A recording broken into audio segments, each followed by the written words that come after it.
It is 2 in the morning, at a lonely truck stop in Finnish Lapland, deep inside the Arctic Circle, and something about the scene unfolding before you is deeply, unnervingly wrong. The temperature gauge outside reads 50 degrees below zero. 100 heavy semi-trucks stand buried to their axles in drifted snow, while vivid green ribbons of the northern lights ripple silently across the pitch-black sky. And if you stand there in the dark and listen, you hear absolutely nothing. No idling diesel engines. Not one single exhaust plume rises into the frigid night air. There is no low mechanical rumble shaking the frozen ground. No vibration, no smell of burnt fuel. 100 massive commercial trucks sitting in 50 degrees below zero, and every single main engine is stone-cold dead. If you have spent any time following the stories of ice road truckers in Alaska or northern Canada, alarm bells should be going off in your mind right now. Because in the North American wilderness, every driver learns the golden rule of extreme cold survival early on. The engine never turns off. An engine that dies at 50 degrees below zero might freeze solid and never start again. In a North American Arctic winter, a silent truck is an active emergency, a countdown toward catastrophe. Here in Northern Europe, a silent truck at 2 in the morning is just another Tuesday night. That is because in most European nations, idling a heavy diesel engine overnight is not considered a survival technique. It is a severe environmental violation that carries heavy fines. Every driver parked in this frozen lot shut their engine down hours ago on purpose, in conditions that could kill an unprotected human in minutes.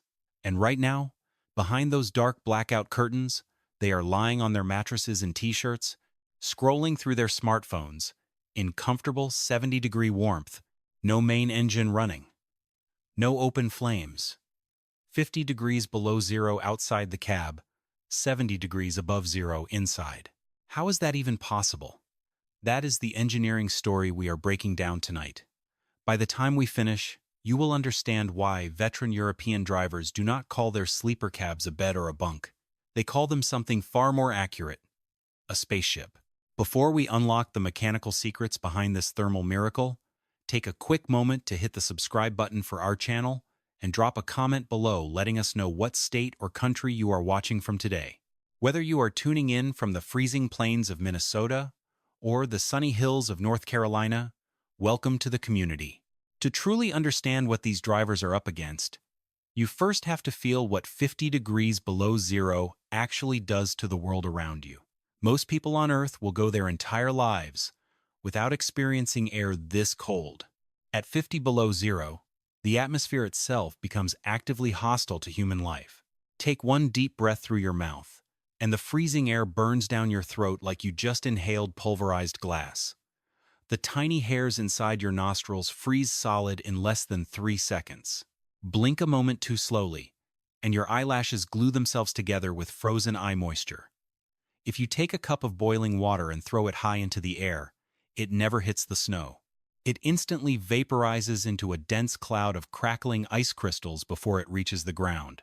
As brutal as 50 below zero is on human flesh, it is even crueler to heavy machinery. Diesel fuel naturally contains paraffin wax. At room temperature, that wax stays dissolved in liquid form. But when the mercury drops past 30 degrees below zero, the wax begins to crystallize, turning clear fuel into a cloudy, gelatinous sludge. Fuel lines choke up like clogged arteries, starving the engine of power. Heavy structural steel loses its natural flexibility in extreme cold, turning brittle enough to snap under sudden stress where it would normally bend.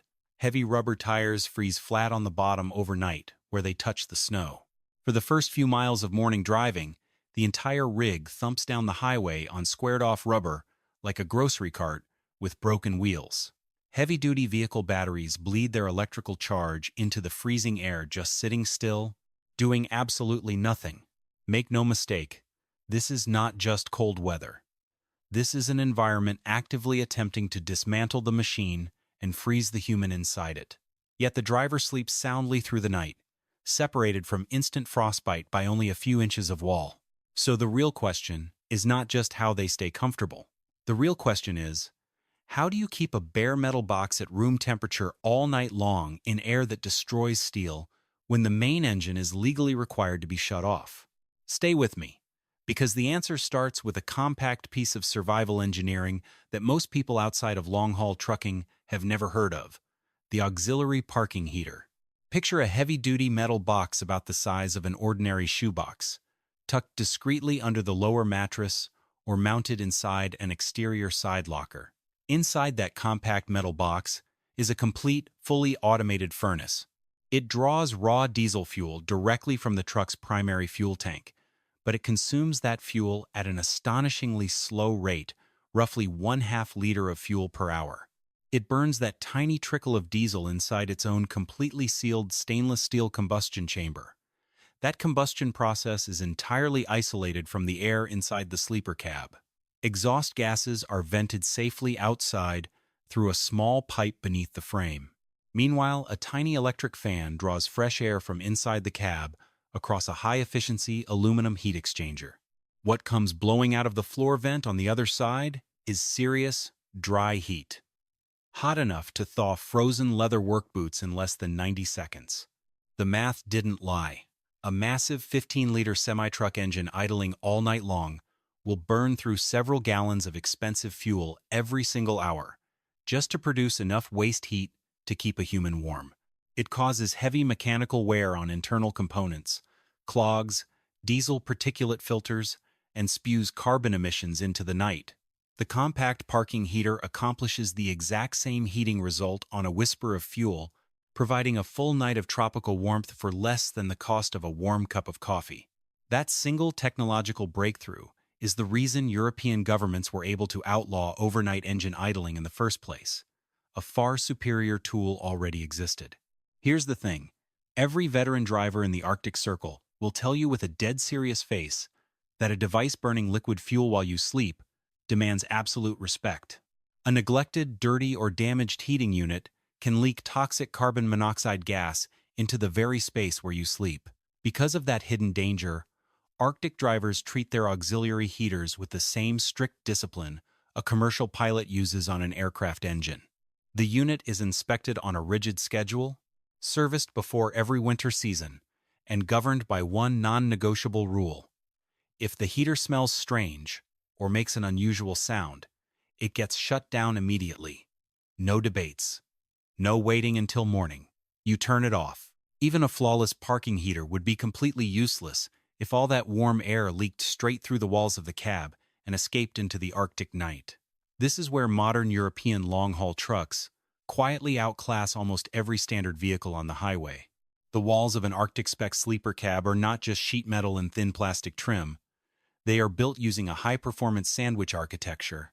The exterior layer is constructed from durable stamped aluminum or reinforced fiberglass. Directly behind that outer skin lies a thick middle core of high-density thermal insulating foam. On the inside sits a soft-touch inner panel designed to eliminate cold spots. The cab floor is heavily lined with thick acoustic and thermal insulation. The roof structure is packed with dense foam padding, and the windows are engineered using specialized dual-pane glass, designed to hold thermal energy far better than standard automotive glass.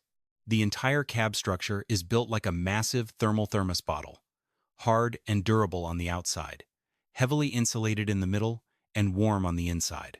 Once heat enters that insulated envelope, 50 degrees below zero has to work extremely hard to pull it back out. Then comes one of the oldest and simplest thermal tricks in the book, a feature so subtle that most casual observers completely overlook it: the thermal cab curtain.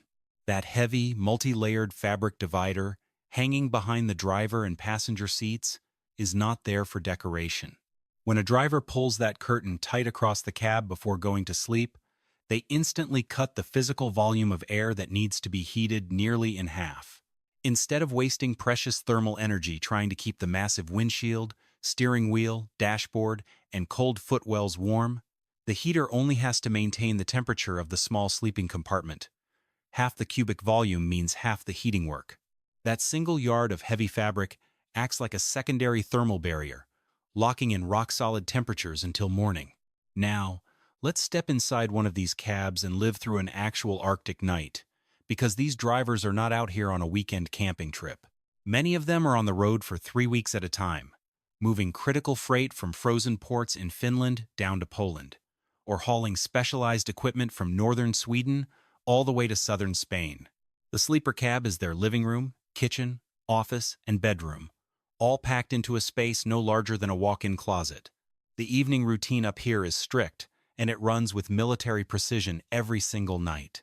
First, the driver maneuvers the heavy rig into position at the truck stop, carefully parking so the cab faces into the prevailing wind to prevent drifting snow from blocking the intake vents. Once parked, they pull the heavy blackout window curtains closed. This is done partly for privacy, but also because the northern lights in Lapland can shine so bright against the white snow that the green glow will keep you awake half the night. Next, they switch on the auxiliary parking heater and dial the digital thermostat to 18, maybe 20 degrees Celsius, around 68 to 70 degrees Fahrenheit. Within 10 minutes, the thick layer of frost that started forming on the inside corners of the double-paned glass begins to soften, weep, and clear away completely. And then comes the moment that breaks every new driver's brain the first time they experience it: the total, crushing silence.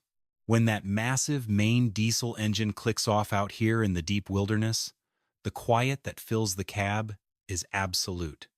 There is no highway traffic noise. On still nights, there is no wind rustling through trees. There is no subtle electrical hum of a distant city anywhere within 100 miles. Rookie drivers often admit that the silence up here feels louder than the diesel engine ever was. They lie back on their mattress in the dark, listening to the rhythmic sound of their own heartbeat and the slow hum of their blood, sitting inside a metal box at midnight on the frozen edge of the civilized world. Truth be told, it takes most drivers several weeks to learn how to sleep soundly, inside that kind of deep, total quiet. Before drifting off to sleep, every veteran driver performs one tiny mechanical ritual that might be the most critical centimeter in this entire story. They crack open one of the roof vents or side windows by exactly 1 centimeter. Just 1 single centimeter. Here's why. Every human breath you exhale carries moisture and carbon dioxide. In a tightly sealed, insulated cab sitting in 50 degrees below zero, that warm breath moisture has nowhere to go.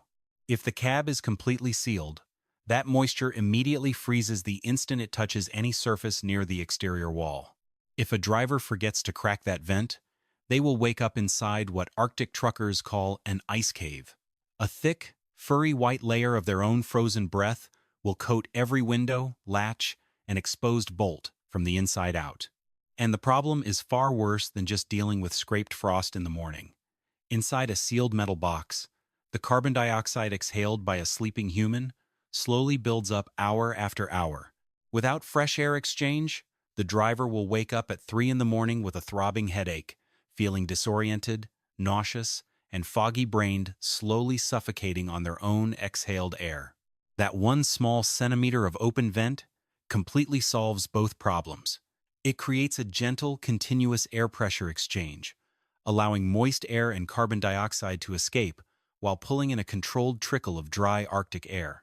If you follow our survival engineering breakdown videos on our channel, you already know this golden rule.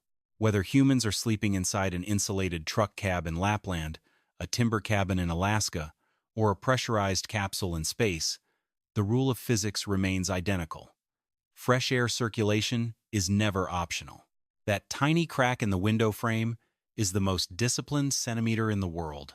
Now, it is time for a realistic reality check.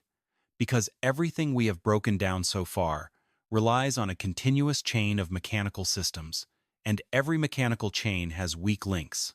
The auxiliary parking heater burns liquid diesel fuel to generate raw heat, but it relies entirely on electricity to run its internal components. The fuel pump, the ignition glow plug, the digital control board, and the circulation fan all draw power directly from the truck's main heavy-duty battery bank. And as we established earlier, deep Arctic cold is the natural enemy of chemical batteries. Follow the chain of failure when things go wrong. Extreme cold weakens the battery bank's available electrical output. The weakened battery starves the heater's circulation fan of steady voltage. A starved, slow-moving fan fails to push heat away from the internal heat exchanger fast enough, causing the furnace core to rapidly overheat. Once the internal sensor detects unsafe temperatures, the entire auxiliary heater automatically shuts itself down as a safety precaution. If that emergency shutdown occurs at 3 o'clock in the morning while the driver is fast asleep, that warm, cozy sleeper cab begins sliding toward dangerous, sub-zero cold within a matter of hours. The thermostyle insulated walls buy valuable time, but make no mistake, the thermal countdown is very real. Picture the exact scenario that veteran Arctic haulers spend their entire careers preparing for. Somewhere along a pitch-black stretch of road in northern Finland, a driver wakes up suddenly in the middle of the night, not because of an alarm and not because of a noise, but because the tip of his nose feels sharp, biting pain. The vent above his head is no longer blowing warm air. The fine diesel fuel line running to the auxiliary heater has gelled up in the extreme cold, starving the small furnace until it died. The driver does not panic, because panic in 50 below zero gets people killed. Instead, he performs the tough, disciplined routine that this job occasionally demands. He pulls on heavy thermal socks, laces up his insulated work boots, pulls on a sub-zero parka, and steps out the cab door into 50 degrees below zero at 4 o'clock in the morning. Armed with a flashlight and a heavy wrench, he stands in the howling dark, working to clear a clogged fuel filter or purge a frozen line with bare fingers that stop cooperating after 90 seconds of direct exposure. He pauses every minute to warm his hands against his neck under his collar, finishing the repair job in short, disciplined shifts before climbing back inside. That exact scenario is why the veteran drivers who navigate these northern routes prepare for thermal war every single night, even when the evening weather forecast looks completely harmless. Inside the storage lockers of an Arctic spec long-haul rig, you will not find ordinary civilian camping gear. You will find equipment engineered for deep space survival, built to withstand conditions that would destroy standard consumer hardware in a matter of hours. In the side compartment beneath the bunk, every experienced driver carries an expedition-grade sleeping bag rated to 40 degrees below zero. This is not a casual blanket or a thin summer roll. It is a thick, baffled thermal cocoon filled with high-loft synthetic insulation that retains its warmth even if exposed to moisture. If the primary auxiliary heater fails, if the secondary heating system dies, and if the main engine refuses to turn over, that sleeping bag is the final line of defense between the driver and hypothermia. Alongside the sleeping bag sits a tactical survival kit, chemical hand warmers that produce heat through iron powder oxidation, a heavy-duty portable butane stove with cold-weather fuel canisters, spare fuel filters pre-filled with anti-gel additive, and a vacuum-insulated stainless steel thermos holding boiling hot water prepared fresh every single evening. That thermos of water is not just for making morning coffee. In 40 degrees below zero, hot water is a functional tool. If a brass air valve freezes shut on the trailer brake system, or if a fuel line fittings lock up with ice, pouring a controlled stream of scalding water over the metal fitting can instantly free the mechanism without using open flames on a truck loaded with flammable cargo. Redundancy isn't paranoia up here. It is the fundamental law of survival. Every single critical system on an Arctic rig must have a backup, and that backup must have its own independent power source. Consider the electrical architecture of these modern European trucks. In an ordinary vehicle, a single battery bank handles both starting the engine and running the cabin electronics. But in an Arctic spec haul truck, the electrical system is split into two completely isolated battery networks, a primary starting bank and an auxiliary house bank. The primary starting bank consists of heavy-duty, high-output cold-cranking batteries dedicated strictly to one single job: turning over the massive diesel engine in the morning. This bank is kept isolated while the truck is parked, protected by a solid-state automatic separator relay. The secondary house bank powers all overnight comfort systems: the auxiliary parking heater, the internal cabin lights, the refrigerator, the water kettle, and the driver's personal electronics. Here's the genius of that dual-circuit engineering. Even if a driver leaves their cabin lights on all night and runs the parking heater until the auxiliary house batteries are completely drained to zero, The primary starting bank remains untouched at 100% capacity. When morning arrives, the driver simply turns the ignition key and 24 volts of isolated electrical current surge straight into the starter motor, firing up the heavy diesel engine without a moment of hesitation. Make no mistake, starting a giant diesel engine at 50 degrees below zero requires far more than just strong batteries. It requires mastering the physics of cold weather combustion. When liquid diesel fuel is injected into a freezing cylinder at sub-zero temperatures, the cold metal walls absorb the heat generated by piston compression so rapidly that the fuel-air mixture fails to reach its ignition point. The engine simply cranks over endlessly, blowing raw white fuel smoke out the exhaust until the batteries die. To overcome this, European engineers developed hydronic engine coolant heaters, secondary diesel-powered heating units that sit directly inside the main engine compartment. Before the driver ever attempts to start the main engine on a freezing morning, this secondary heater fires up automatically. It burns a tiny amount of diesel to heat the truck's engine coolant, then uses a small electric pump to circulate that boiling coolant directly through the heavy iron engine block. Within 30 minutes, the frozen metal block is warmed from 50 degrees below zero up to a cozy 140 degrees Fahrenheit. The engine oil inside the oil pan thins out from a thick molasses-like gel back into a free-flowing liquid. When the driver finally turns the key, the pre-warmed engine roars to life instantly with zero mechanical stress, zero dry cylinder wear, and zero cloud of black smoke. Stay with me, because when European nations first introduced strict anti-idling regulations across winter truck stops decades ago, traditional highway veterans across North America openly scoffed at the idea. Old-school ice road haulers and longtime North American fleet managers insisted that trying to sleep through an Arctic winter without running a 15-liter diesel engine nonstop was pure madness. They predicted absolute disaster. They claimed that European drivers would end up stranded by the thousands, trapped inside frozen trucks with gelled fuel lines and dead batteries, waiting for tow trucks that would never arrive. The North American philosophy had always relied on brute mechanical force.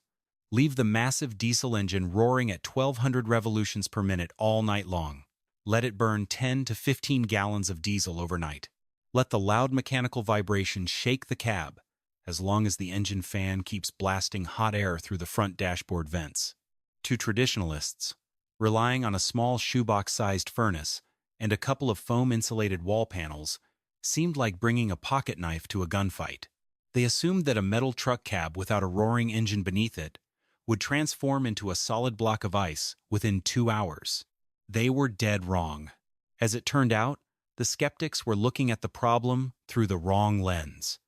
They assumed that warmth was something you had to constantly manufacture through massive mechanical force. European automotive engineers approached the problem from the opposite direction. Warmth was something you simply needed to trap inside an airtight, highly efficient thermal envelope. The math didn't lie. While an idling North American rig consumed dozens of gallons of fuel overnight, vibrated the driver to sleep, and coated its internal engine valves with unburnt carbon sludge, the European rig sat in complete, dead silence. It consumed less than 1 single gallon of fuel for an entire 10-hour rest period, produced virtually zero mechanical wear, and kept the sleeping driver warmer and more comfortable than any dashboard heater ever could. The skeptics had relied on crude horsepower to fight the cold. The engineers had used thermodynamics. Let's dissect the physical principles that make this thermal envelope work, because understanding the physics of heat transfer is where this engineering story becomes truly fascinating. Heat moves through the universe in 3 distinct ways: conduction, convection, and radiation. To build a cab capable of surviving 50 degrees below zero without an idling engine, engineers had to defeat all 3 heat loss mechanisms simultaneously. Conduction is the direct transfer of heat through solid materials. Metal is an exceptional thermal conductor, meaning heat travels through steel or aluminum like water through a sieve. In a standard vehicle, every metal bolt, frame pillar, or door latch that connects the interior cabin directly to the exterior skin acts as a thermal bridge, a highway for warmth to escape instantly into the icy night. To defeat conductive heat loss, European cab designers eliminated direct metal-to-metal contact between the interior living space and the exterior shell. They implemented structural thermal brakes, durable composite materials, rubber isolators, and high-density polyurethane foam barriers inserted between the inner cabin panels and the outer aluminum frame. Next comes convection, the movement of heat through air currents. When warm air inside a room touches a cold window or wall, it instantly cools down, becomes heavier, and sinks toward the floor. This creates a continuous, rolling waterfall of cold air inside the room, sucking warmth away from anyone sitting near the walls. To stop convective heat loss, the sleeper cab is engineered with high-density polyurethane foam injected directly into every hollow wall cavity, floor panel, and ceiling space. This closed-cell foam traps millions of microscopic air pockets inside its structure. Because air trapped in tiny pockets cannot move, convective air currents are physically stopped dead in their tracks. Finally, there is radiation, the emission of infrared heat energy directly off warm objects. The human body naturally radiates heat outward into the room like a tiny thermal stove. If the surrounding walls are cold, that radiant energy leaps across the room and disappears into the structure. To combat radiant heat loss, the interior panels of modern sleeper cabs are lined with specialized reflective vapor barriers, thin metallic films embedded behind the fabric upholstery. These reflective layers act like a giant infrared mirror, bouncing the driver's own body heat and the furnace's radiant energy straight back into the living space. By systematically eliminating conduction, convection, and radiation, engineers created a structure where a tiny heat source, producing no more energy than 2 standard hair dryers, can maintain room temperature in conditions that would freeze alcohol solid. Yet, defeating heat loss is only half the thermodynamic battle. The second, far more insidious enemy in sub-zero survival engineering is fuel chemistry. Raw diesel fuel is a complex mixture of liquid hydrocarbons, and among those hydrocarbons are heavy paraffin waxes. At normal room temperature, these wax molecules stay completely liquid and invisible. But as diesel fuel cools down, it passes through 3 critical temperature thresholds that every winter driver must know by heart. The first threshold is known as the cloud point. This is the exact temperature at which paraffin wax begins to solidify into tiny, microscopic crystals, giving the liquid fuel a cloudy, hazy appearance. In standard summer-grade diesel, the cloud point can occur at a surprisingly mild 20 degrees Fahrenheit. If the temperature continues to drop, the fuel reaches its second threshold, the cold filter plugging point. This is the critical moment where the solid wax crystals grow large enough to catch inside the fine mesh of the vehicle's fuel filter. The microscopic wax buildup completely blocks the flow of fuel, choking the engine to death even though liquid diesel is still sitting in the main tank. Finally, the fuel reaches its third threshold, the pour point. At this temperature, the entire mass of fuel turns into a thick, solid gel resembling petroleum jelly. It will no longer pour, pump, or move through a fuel pipe under any amount of pressure. Here's where vernacular chemical engineering steps in. To prevent fuel gelling in Arctic Lapland, oil refineries produce specialized winter-grade and Arctic-grade diesel blends. Ordinary summer diesel is replaced with ultra-refined Arctic fuel that has been stripped of heavy paraffin waxes and blended with light kerosene compounds. Chemical flow improvers known as anti-gel additives are mixed directly into the fuel supply at the pump. These specialized chemical additives do not stop wax crystals from forming altogether. Instead, they attach themselves to the microscopic wax crystals the moment they appear, physically preventing the crystals from sticking together and growing into larger structures. By keeping the wax crystals microscopic, the fuel can pass safely through fine fuel filter meshes, even at 45 degrees below zero. Veterans operating in deep Arctic regions take this chemical protection one step further. They install heated fuel filter housings and electric fuel line trace heaters, small resistance heating wires, wrapped directly around the fuel pipes running from the tank to the auxiliary heater. If fuel in the exposed line begins to thicken overnight, turning on the electric trace heater warms the pipe directly, melting the wax crystals and restoring full fuel flow within minutes. Then comes the physics of battery degradation, a silent threat that has caught thousands of inexperienced drivers completely off guard. Inside an ordinary lead-acid, or AGM battery, electrical energy is not stored like water in a bucket. It is generated through a continuous chemical reaction between lead plates and liquid sulfuric acid electrolyte. As temperature drops, chemical reactions slow down dramatically. At 32 degrees Fahrenheit, a standard battery loses roughly 20% of its rated electrical capacity. At 0 degrees Fahrenheit, it loses 50%. And by the time the temperature hits 40 degrees below zero, a fully charged heavy-duty battery can lose more than 70% of its available power. To make matters worse, while the battery's chemical ability to produce electricity is plummeting, the mechanical power required to crank over a cold engine increases by over 300% due to thick, frozen engine oil. You are asking a severely weakened battery to perform a massively harder job. To overcome this brutal chemical reality, modern European Arctic trucks utilize insulated battery enclosures equipped with internal thermal management systems. The battery box is completely encased in dense thermal foam to shield the batteries from howling sub-zero road wind while driving. Inside the box, thin electric heating pads are sandwiched directly between the battery casings. While the engine is running down the highway, surplus electrical power from the alternator energizes these internal heating pads, keeping the battery cells at a warm, efficient 70 degrees Fahrenheit, even while driving through an Arctic blizzard. When the truck parks for the night, the heavy thermal insulation locks that heat inside the battery box, ensuring the battery cells stay warm and chemically active for hours after the engine is shut down.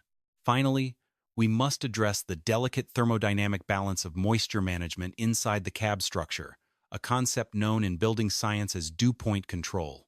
Every single human being exhales roughly 1 pint of liquid water in the form of water vapor every single night while sleeping. In a warm household room, that invisible water vapor simply drifts away into the surrounding air. But inside a small truck cab surrounded by 50 degrees below zero, that water vapor represents a major structural hazard. When warm, moist air touches a surface that sits below the dew point temperature, the invisible vapor instantly condenses back into liquid water droplets. If that condensation occurs inside the hollow walls of the cab, water will soak into the insulation, freeze into solid ice, and permanently destroy the wall's insulating capability. Even worse, once moisture accumulates inside the wall foam, it creates a permanent thermal bridge, turning what was once a warm barrier into a freezing conductor of cold. This is why European truck engineers design their cabs using a strict, outward drying assembly philosophy. An airtight vapor barrier is installed on the warm interior side of the wall foam, preventing warm human breath moisture from ever entering the wall cavity in the first place. Any tiny trace of moisture that manages to bypass the interior barrier is directed outward through engineered microventilation channels built into the exterior cab skin. It is a flawless demonstration of applied physics, keeping moisture completely out of the structure, while using controlled airflow to flush away excess humidity before it can ever freeze into ice. Then came the night the true monster arrived, an Arctic blizzard so fierce that elders in northern Lapland still talk about it in hushed tones. It began without warning shortly after sunset. The wind, which had been a gentle breeze earlier in the afternoon, suddenly whipped around from the northeast and accelerated to 50 miles per hour within 30 minutes. A massive polar vortex dropped down from the high Arctic Ocean, driving atmospheric pressure down to historic lows and dragging temperatures into a terrifying tailspin. The mercury plummeted past 20 degrees below zero, then 30 below, then 40 below, before finally settling at a bone-chilling 55 degrees below zero Fahrenheit. Outside, the world simply disappeared. Horizontal snow, fine as flour and sharp as crushed glass, swept across the desolate landscape in a dense, blinding whiteout. Visibility dropped to less than 3 feet. The highway authority immediately closed all regional roads, trapping dozens of long-haul semi-trucks wherever they happened to be parked. Some lined up at remote wilderness truck stops, others stranded in lonely emergency turnouts scattered across hundreds of miles of empty tundra. The local radio stations issued emergency broadcasts warning that any vehicle disabled on the highway would be entirely on its own. Snowplows were recalled to their stations, because even massive diesel plows were losing road orientation in the whiteout. Search and rescue helicopters were grounded. Out in that freezing dark, far from any heated building or town, every truck parked along the Arctic route was transformed into an isolated island of human life, surrounded by a swirling sea of lethal cold. Here's the thing. A blizzard of this magnitude does not merely test a machine, it hunts down every single flaw in your mechanical preparation with terrifying precision. Across the dark, wind-whipped parking lot, the crisis began to unfold for drivers who had cut corners, neglected maintenance, or relied on outdated winter setups. In one older, non-insulated truck cab, an inexperienced driver woke up at 2 o'clock in the morning to the sound of his own chattering teeth. He had set his auxiliary heater to medium before falling asleep, but he had failed to realize that the howling 50-mile-per-hour wind was driving sub-zero air straight beneath the truck's frame, stripping heat away from the uninsulated metal floorboards twice as fast as the small furnace could produce it. The temperature inside his sleeping compartment had dropped past 40 degrees Fahrenheit and was plummeting rapidly toward freezing. Desperate to get warm, the shivering driver reached over to turn his auxiliary heater up to maximum output. But when he turned the dial, the small furnace produced a high-pitched metallic whine, sputtered twice, and shut down completely. A flashing red light on the thermostat panel displayed a low-voltage error code. Because his truck lacked a separate, isolated house battery bank, the auxiliary heater had been drawing its electrical power directly from the main starting batteries all evening. The intense, prolonged cold had severely degraded the battery's chemical output, causing the system voltage to collapse. The heater's safety computer had detected the voltage drop and triggered an emergency safety shutdown to prevent the batteries from dying completely. Now, sitting in pitch-black darkness with no heat, the driver was trapped inside a cold metal box that was rapidly cooling down to 55 degrees below zero. Panicking, the driver grabbed his ignition key, jammed it into the steering column, and turned it, praying for the massive main diesel engine to roar to life and blast warm air through the dashboard vents. The starter solenoid clicked once, then twice, then went completely silent. The freezing batteries did not have enough remaining chemical energy to turn over the frozen crankshaft even half a revolution. Within 15 minutes, frost began crawling across the inside of the steering wheel, the foot pedals, and the door handles. The moisture from the driver's rapid, frantic breathing began freezing directly onto his jacket collar. Wrapped in 3 thin cotton blankets, shivering uncontrollably with blue lips and numb fingers, he realized the terrifying reality of his situation. He was trapped inside a silent metal coffin, miles from help, as the storm raged outside. He was not the only one struggling through a nightmare that night. A few rows over, another driver had left his main engine idling all evening, relying on traditional brute force to keep his cab warm. But as the Arctic wind hit 55 degrees below zero, the exposed fuel tank beneath the side rail began to freeze solid. The driver had purchased standard winter diesel 50 miles south, assuming it would be sufficient for the trip, but he had forgotten to add a high-potency chemical anti-gel additive to his tank before parking for the night. As the wind whipped around the uninsulated steel fuel tank, the paraffin wax inside the diesel fuel reached its cold filter plugging point and began crystallizing into a dense, milky gel. The fuel pump labored, starved for fuel, and sucked air into the lines. With a sputter and a heavy cloud of gray smoke, the giant 15-liter diesel engine shuddered, gasped, and died. The sudden silence in the cab was deafening. The driver scrambled out of his bunk, pulled on a light winter coat, and stepped out into the howling storm, armed with a flash lamp and a small bottle of fuel additive. The moment his feet hit the snow, the Arctic wind hit him like a physical blow, knocking the breath straight from his lungs. The wind-driven snow stung his face like needles, blinding him instantly. Within 90 seconds of direct exposure, his bare fingers lost all feeling, turning stiff and white. He tried to pour the anti-gel additive into the fuel tank, but his frozen hands fumbled the heavy plastic bottle, dropping it into a deep snowdrift, where it vanished instantly. Stumbling back toward his cab door, gasping for air, He realized his fingers were too numb to grip the metal door handle properly. It took him 3 desperate attempts just to pull the latch open and pull himself back into the freezing cab, shivering violently as the Arctic cold settled into his bones. Make no mistake, at 55 degrees below zero with a 50-mile-per-hour wind, nature does not negotiate. It does not care about your delivery schedule, your experience, or your excuses. If your engineering fails, you have only a short window of time before hypothermia sets in. Now, let's look across the wind-swept parking lot to another truck, a fully prepped, Arctic-spec European rig sitting completely silent in the storm. From the outside, the truck looked completely deserted. Snow was drifting 3 feet high against its heavy rubber tires, and the green northern lights were entirely swallowed by the swirling white vortex above. No exhaust smoke rose from its stack, and no engine sound broke the roar of the gale. Inside the sleeper cab, however, the reality was mind-bendingly different. Behind the heavy, multi-layered blackout curtains, the living compartment was sitting at a perfectly stable, comfortable 70 degrees Fahrenheit.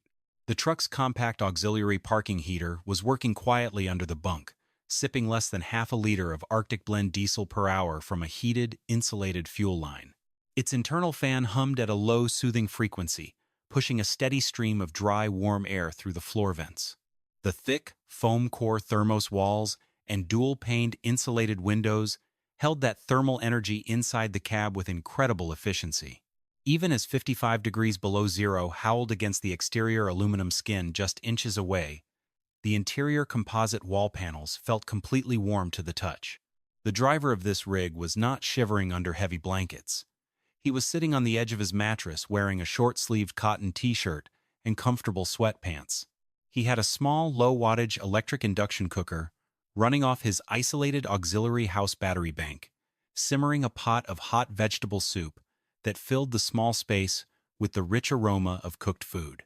A small tablet mounted to a flexible arm played a movie, its blue screen casting a gentle glow across the spotless, cozy interior. The tiny 1-centimeter crack in the roof vent was working flawlessly, allowing moist food steam and exhaled carbon dioxide to escape continuously into the night, while drawing in a controlled trickle of fresh, bone-dry Arctic air that kept the windows entirely free of internal frost. To anyone looking in from the storm outside, this cab was not a truck's sleeping berth. It was a self-contained, high-tech sanctuary of human life, a tiny, warm island floating safely inside a lethal frozen sea. Suddenly, a loud, heavy thumping sound echoed through the insulated cab wall. The driver paused his movie, adjusted his t-shirt, and listened closely. The sound came again, a frantic, desperate pounding on the exterior passenger door. Realizing someone was out in the blizzard in desperate trouble, the driver immediately reached over, unlatched the heavy thermal cab curtain, and pulled back the fabric divider. He reached across the front passenger seat, unlocked the heavy door, and pulled the latch open. The moment the seal broke, the gale-force wind slammed the door outward, and a thick cloud of swirling white steam billowed into the cab as the 70-degree internal air collided with the 55 below zero atmosphere. Stumbling through the doorway was the shivering driver from the older truck down the row, the man whose batteries had died and whose heater had shut down hours earlier. He was covered from head to toe in thick, drifted snow. His lips were dark blue, his face was pale and covered in frost, and his hands were shaking so violently that he could not unbutton his own frozen coat. He was gasping for air, unable to speak intelligible words through his chattering teeth. The host driver didn't hesitate for a single second. He grabbed the freezing man by his jacket shoulder, pulled him completely inside the warm cabin, and kicked the heavy door shut against the howling storm, latching it tight. As the door sealed, the screaming roar of the blizzard was instantly muted into a soft, distant murmur by the cab's thick acoustic insulation. The host driver reached over and pulled the heavy thermal curtain closed behind them, resealing the small sleeping quarters. He wrapped a thick, dry wool blanket around the shivering man's shoulders, handed him a pair of dry thermal socks, and poured a steaming mug of black tea straight from his thermos. The freezing driver sat on the edge of the lower bunk, clutching the hot ceramic mug with both hands, staring around the room in absolute disbelief. He looked at the digital thermostat on the wall displaying 70 degrees Fahrenheit. He looked at the host driver standing there in a short-sleeved t-shirt. He looked at the steaming pot of soup on the induction cooker. And then he looked out the tiny dual-pane window at the howling, pitch-black whiteout raging just 8 inches away.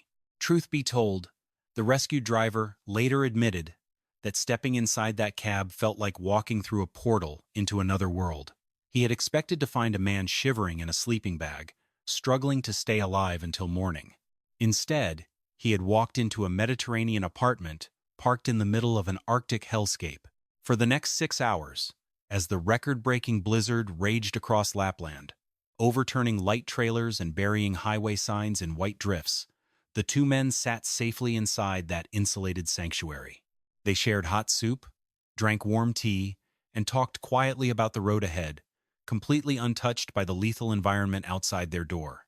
The small shoebox-sized parking heater under the bunk never missed a beat, sipping its tiny trickle of diesel fuel and humming softly into the warm air. As it turned out, that night proved something that every veteran survival engineer understands in their core. When nature unleashes its absolute worst, raw mechanical power and stubborn guesswork will fail you every single time. Survival in extreme environments is not about fighting the elements, it is about building systems that outsmart them. Stay with me. Because what happened when the storm finally broke at dawn revealed the final, astounding truth about this winter survival engineering.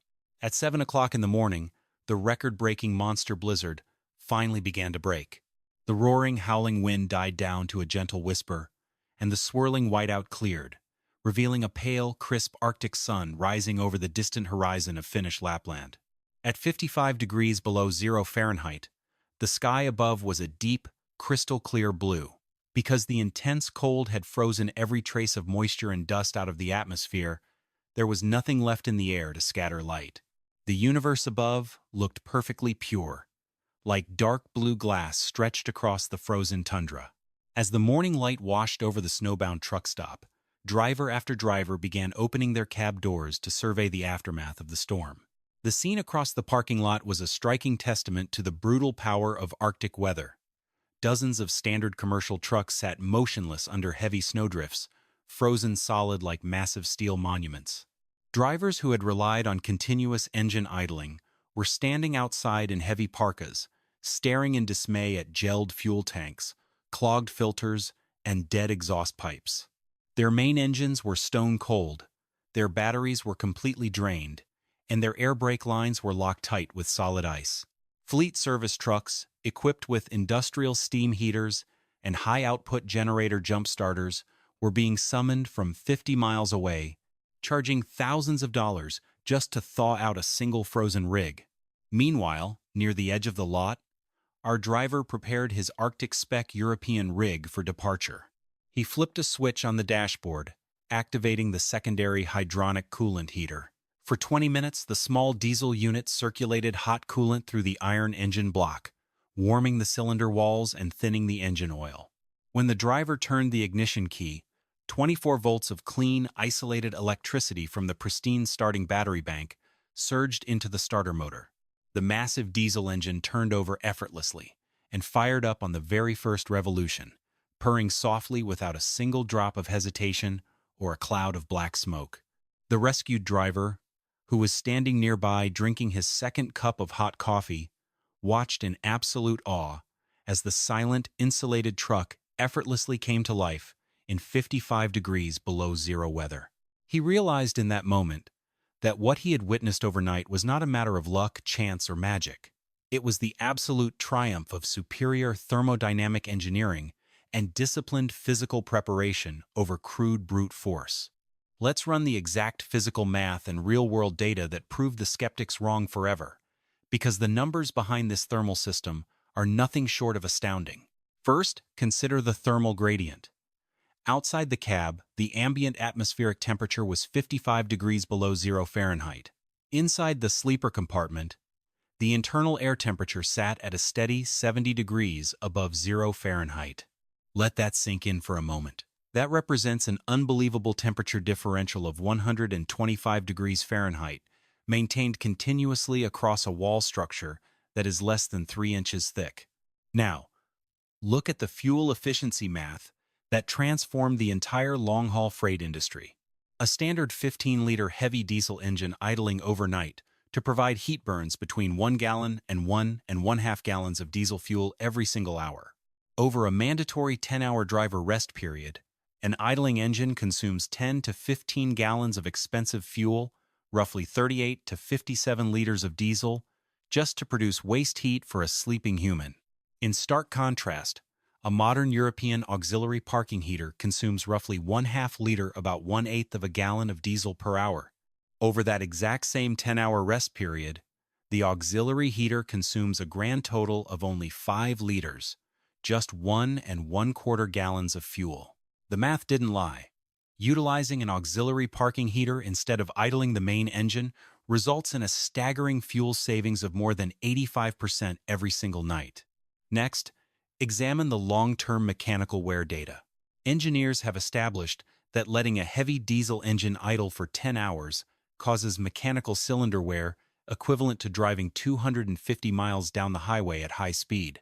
This occurs because idling engine temperatures drop low enough to allow unburnt fuel residue, sulfur acids, and carbon sludge to accumulate on piston rings and valve stems. By eliminating 10 hours of overnight idling every single night, a long-haul trucker eliminates over 2,000 hours of destructive engine wear every single year. That simple engineering change extends the operational lifespan of a heavy diesel engine by hundreds of thousands of miles, saving fleet owners tens of thousands of dollars in major overhaul costs. When you combine 85% fuel savings, massive engine wear reduction, and total overnight comfort in 50 below zero weather, it becomes crystal clear why European long-haul trucking adopted this technology nationwide. It was not merely a way to comply with strict environmental regulations. It was the most profitable, efficient, and intelligent way to haul freight across a frozen continent. As it turned out, the story of how European truck drivers sleep comfortably through 50 degrees below zero holds a profound lesson for anyone interested in frontier survival, off-grid living, and practical engineering. Humanity's natural impulse when facing extreme environmental hardship is often to rely on crude, brute force burning more fuel, running bigger engines, or building thicker fires. But as every veteran survival engineer comes to understand, brute force eventually runs out of fuel, breaks down under stress, or fails when you need it most. True survival efficiency comes from understanding the fundamental laws of nature and working in harmony with them. It comes from trapping heat rather than constantly trying to manufacture it. It comes from building redundant systems that protect critical energy sources, managing moisture before it turns into ice, and respecting the physics of heat transfer. Whether you are navigating an Arctic highway in a commercial big rig, building an off-grid cabin in the mountains of Montana, or prepping your home for a sudden winter power outage, the core engineering principles remain identical. Insulate your living space, protect your batteries, keep your air circulating, and never rely on a single point of failure. Because out on the frozen frontier, when the wind kicks up to 50 miles per hour and the mercury drops past 50 degrees below zero, expecting the best is how you freeze. Preparing your systems with disciplined, redundant engineering is how you thrive. If this deep dive into Arctic survival engineering changed the way you look at long-haul trucks parked in the winter snow, take a second to hit the like button and subscribe to our channel. Share this video with fellow drivers, gearheads, and off-grid enthusiasts, and be sure to drop a comment below, sharing your own worst winter survival story or your thoughts on auxiliary parking heaters versus engine idling. We read every single comment, and the community wisdom shared down below is always top-notch. Thank you for watching, stay warm out there in the cold, and we will see you further down the road on our channel. Legal disclaimer. The information presented in this video is intended strictly for educational, historical, and entertainment purposes. Operating machinery, handling heating equipment, and navigating extreme sub-zero weather conditions involve inherent risks. Always consult official manufacturer guidelines, local safety regulations, and certified professionals before modifying vehicle heating systems, handling fuel additives, or undertaking extreme winter travel.